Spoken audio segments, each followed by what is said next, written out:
The original PlayStation is like the ocean, absolutely full of water. Wait, no, I mean the deeper into it you go, the more you'll discover things that no human eyes were ever meant to see. But the PS1 does have an absolute cavalcade of hidden gems that we're probably never going to stop putting into your skull. You'll have to kill us.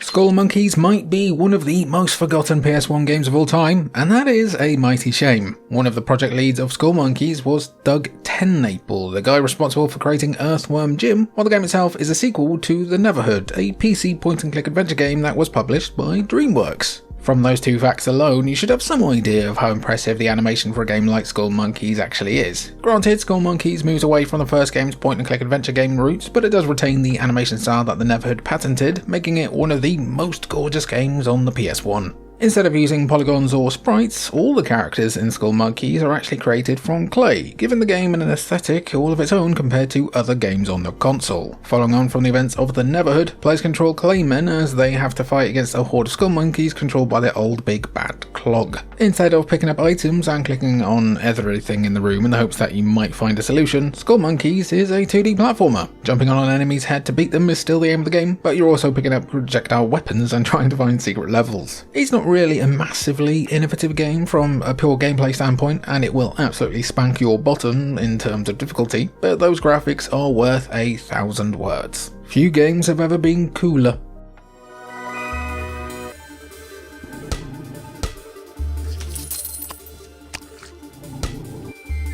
Super Monkey Ball might have become the byword on games about navigating balls through tight platforming levels, but it's certainly not the first. Roll Away, Cooler Quest, Cooler World, whatever you want to call it, depending on the region you live in, isn't the first either, given that we had games like Marble Madness years earlier, but Roll Away definitely is the best version of that idea for the PS1. It's developed by Game Design Sweden AB, whose only other notable contribution to the world, apart from having a truly terrible literal name, is the creation of the website Net Baby World, which isn't about babies on the net or catching babies with nets. Roll Away is a remarkably easy to understand and incredibly fun game to play. A puzzle platformer where you control a beach ball, you need to collect items and dodge obstacles across a series of levels. Each level is block based and the ball moves block by block, so you don't need to line up distance on jumps too much, but the gimmick is how the game treats gravity. Essentially, the ball is able to wrap around the block with gravity tied to the angle of the wall you're currently on. Using that, levels quickly become intense platforming puzzles that force you to use different in-game tools to succeed. It is a simple premise, but Roll Away does a lot with it, making it a worthwhile PS1 hidden gem that's surprisingly actually very expensive. It is quite the blast.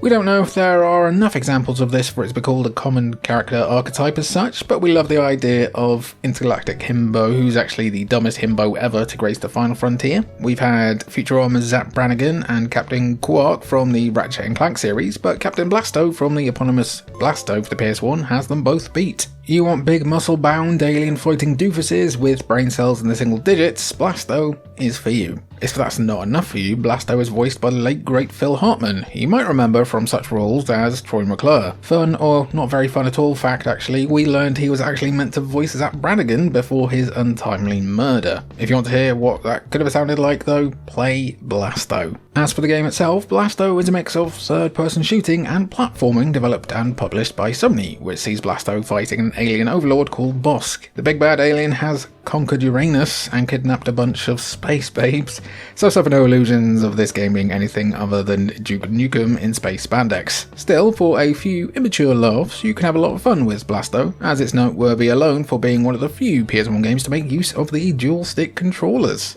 Just be careful when navigating space because you might get a bit turned about.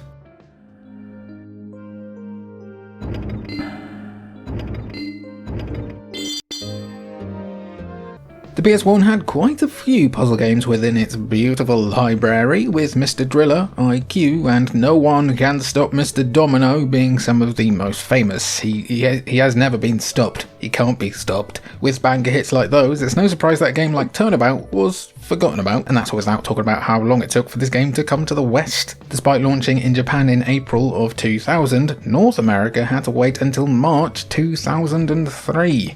Europe then had to wait another 8 months for a November 2003 release. Bear in mind that the PS2 had been out for 3 years at this point. Zone of the Enders 2 launched in that same March for reference, and what a banger it was. No wonder then that Turnabout faded into obscurity. As the name would imply, Turnabout's main puzzle mechanic is about turning. Each level is a block-based maze filled with objects, some of which are affected by gravity. Players are able to turn the maze 90 degrees each time, thereby influencing the direction of all objects. Each maze has objects of certain colours, and it's the player's job to find a way to match colours together to clear them off the board. Naturally, the more you play, the trickier the levels become, and with 100 pre-made levels, you've got plenty to sink your teeth into. What makes Turnabout just that little bit more ambitious than other games though is the edit mode, giving players the potential for infinite levels. That's in Zan for the time.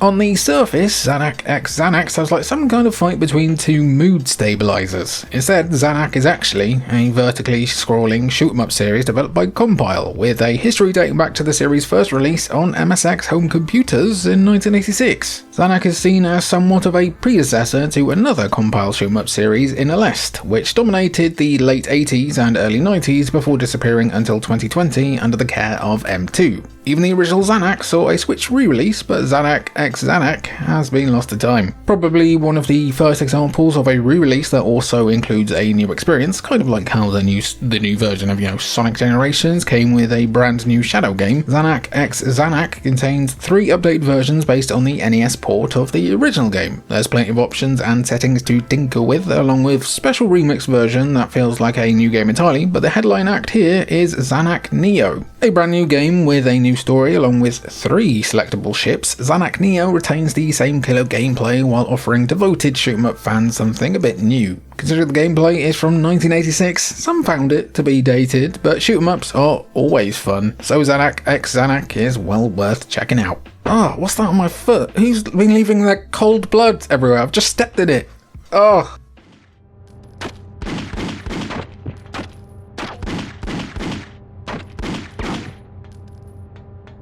Revolution Software might have a fair few games in their back catalogue, but we reckon it's fair to say that most know them for their work on the Broken Sword series. That's one of the most iconic point-and-click adventure games of all time, of course. Whether you like point-and-click adventure games or not, people tend to have some memory or knowledge of the Broken Sword series. If they haven't played them, they at least probably know of that bloody goat. Clearly, they were also successful enough for Sony to take some notice as they approached Revolution Software directly in order to commission a game for the PS1. Of the 2 Broken Sword games on the bounce, Revolution felt a change was in order, creating the spy thriller In Cold Blood as a result. The point-and-click adventure influences are still on show as you're hunting down items, solving puzzles, and talking to NPCs with conversation trees and dialogue options. Revolution were clearly influenced by other games that were released around the mid to late 90s. You see, In Cold Blood also featured combat with limited ammo supplies in a similar way to the survival horror games of the time.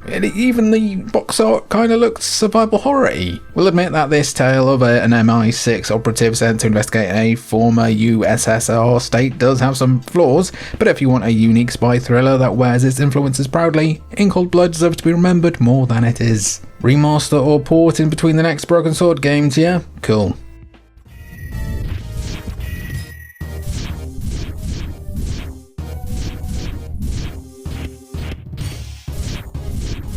Quintet were one of the most celebrated Super Nintendo developers going, with games like ActRaiser, Terranigma, and Illusion of Gaia appearing in plenty of our SNES videos over the years. After the Super Nintendo though, you'd be forgiven for thinking that Quintet kinda just disappeared off the face of the earth, but they were still around developing games like fellow PS1 hidden gem planet Laika, along with work on some Sega Saturn and Dreamcast titles. If you're a huge fan of Illusion of Gaia and Terranigma, the Grand Stream Saga is worth checking out. You see, it was developed to be a spiritual successor to those games. Shame those reviews didn't match the SNES games, but this is the definition of a hidden gem. Set in a world that was the victim of a massive flood, ancients managed to find a way to raise continents above the water way back when. Such knowledge has been lost though, and with the threat of a sinking world once again, protagonist Eon steps up to the plate to find someone who can help out. Considered one of the first fully 3D RPGs on the PS1, the Grand Stream Saga even features anime-style cutscenes and voiceovers, but it's the combat that feels more unique here. Instead of turn-based combat, this RPG features 1v1 real-time battles. It's not quite a fighting game, but Eon has a range of abilities at their disposal, making the Grand Stream Saga feel deep and engaging. It might have been overshadowed by other PS1 RPGs, but that doesn't mean this isn't a diamond in the rough. Right, let's speed things along.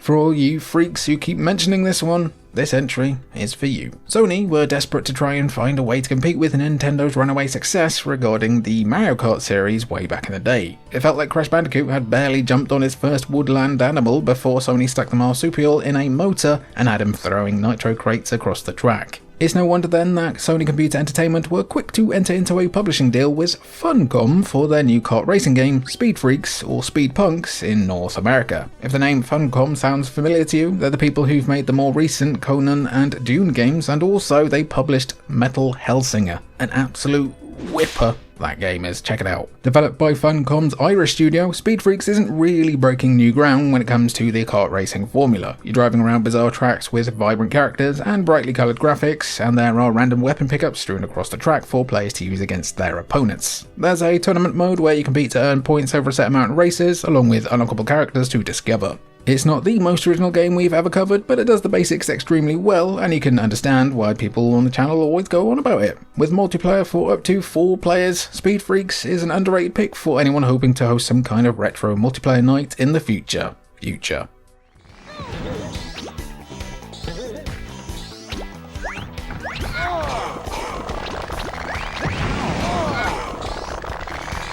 It wouldn't be a hidden gem video of ours without a fighting game of some kind, though Poi Poi wasn't actually going to be the fighting game to compete with the likes of Street Fighter or Tekken. Instead of offering a technical fighting game experience with intricate combos and the like, Poi Poi is a party brawler more similar to the likes of Super Smash Bros. And Power Stone. Hell yeah, Power Stone. 4 players are dropped into an arena filled with props, weapons and gloves, and each character has their own strengths and weaknesses regarding how quick they are to move and how easily they can lift heavier objects. Characters fight until one is left standing, and though the combat isn't deep, the chaos on offer is endlessly enjoyable. Those looking for a bit more depth will enjoy the game's single-player mode, the Poi Poi Cup, where players can earn prize money to purchase upgraded equipment. Still, the multiplayer is the big star of the show here, giving the PS1 a worthy Power Stone competitor. Special mention should also be made to the sequel, Poi Poi 2, which was released a year later on PS1. The gameplay is mostly the same, albeit with different characters and arenas, but the combat has been upgraded with new powers and moves, arguably making it the more definitive version. Either way, both games are worth playing if you want some old school scrapping.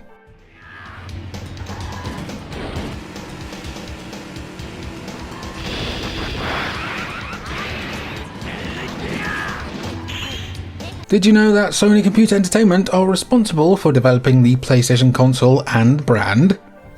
You did? Wow.